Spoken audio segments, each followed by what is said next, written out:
It's been almost a decade since Rocksteady's last major PC and console game, Batman Arkham Knight, was released. The final chapter in the Arkham trilogy still holds up well to this day, and expectations are high for the studio to deliver a new, action-packed experience that trades the mean streets of Gotham for the glittering skyscrapers of Metropolis. As the release of Suicide Squad Kill the Justice League draws closer, we're gathering up all the information about the game and how it's shaping up so far. Here's everything to know about Suicide Squad Kill the Justice League.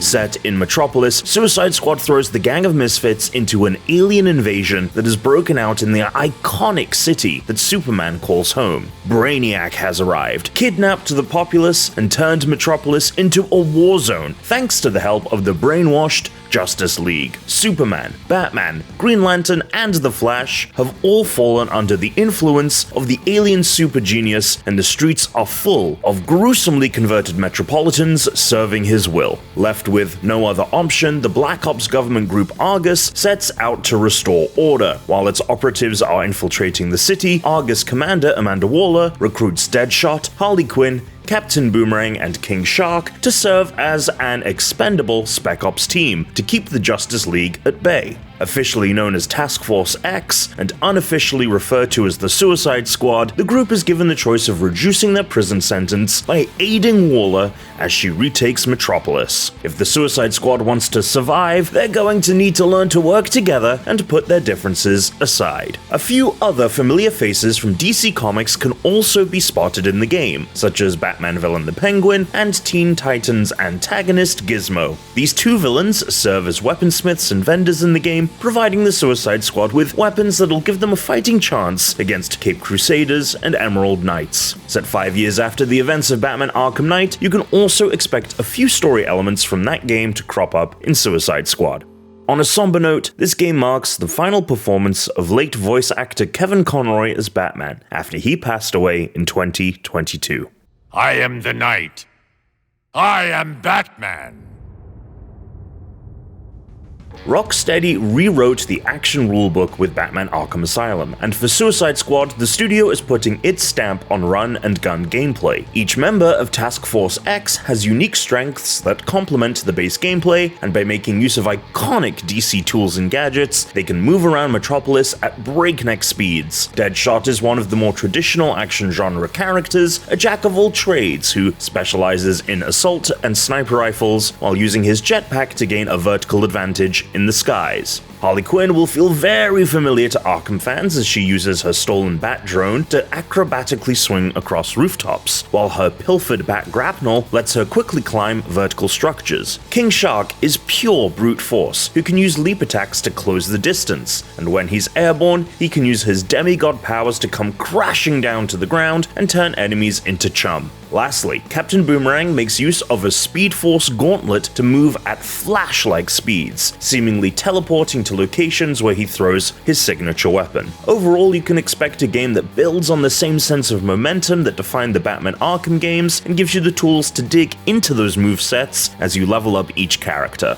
Suicide Squad also features a gear system, as you will be able to steadily increase their power with a variety of common, rare, and legendary weapons. These are fairly typical of the genre, come with some interesting perks, and will be very interesting to anyone who gets a kick out of seeing damage numbers pop out of enemy heads. For anyone looking to specialize in the carnage that they can unleash, each character has 3 distinct skill trees for you to explore and configure to suit your playstyle.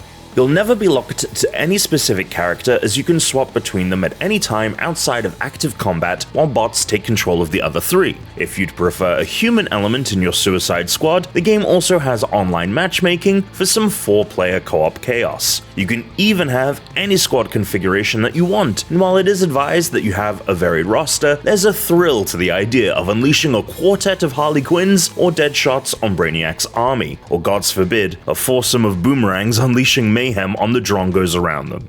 The The single-player campaign can be experienced in either single-player or multiplayer, and the choice is up to you as to how you want to approach the game. Suicide Squad also supports full cross-platform and cross-progression play as part of the online component. Like many other live service games, Suicide Squad will have its own battle pass for players to grind through. Rocksteady says that the battle pass will offer zero gameplay benefits, but it will provide new suits, emotes, and other items to customize playable characters. Each new season of Suicide Squad will come with a new battle pass, and it'll be divided into a free tier that's available to all players, and premium tiers that require an optional in-game purchase. Some of the character customization that we've seen so far looks like a fine example of Rocksteady flashing its comic book nerd credentials, as classic costumes for the gang have been on full display in several trailers. Rocksteady isn't spilling the beans on what Suicide Squad players can expect after they've completed the main campaign of the game, but it has mentioned that there will be regular post-launch seasonal updates, earnable at no additional cost through playing the game. Updates will include new story content, playable characters, missions, gear, weapons, cosmetic items, in-game events, and more.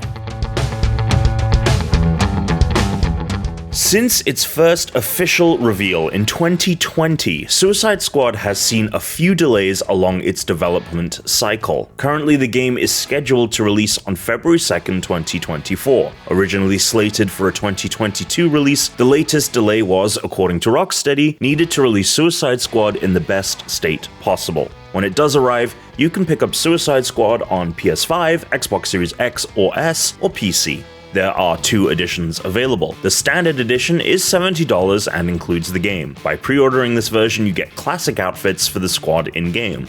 There's also a deluxe edition, which costs $100. It includes the full game, a Justice League outfit for every squad member, 3 Black Mask-themed Notorious weapons, a heavy weapon, pistol, and sniper rifle, a Squad Golds-themed weapon doll for each squad member, no-shade color swatches, and a premium Battle Pass token. If you pre-order this edition, you'll also get the outfits from the standard edition, and you'll get a 72 head-hour start on the game, as it will unlock on January 30th for you. We recently went hands-on with Suicide Squad, so be sure to check out our final preview and check back for the review. For more on Suicide Squad, keep your eyes peeled to GameSpot.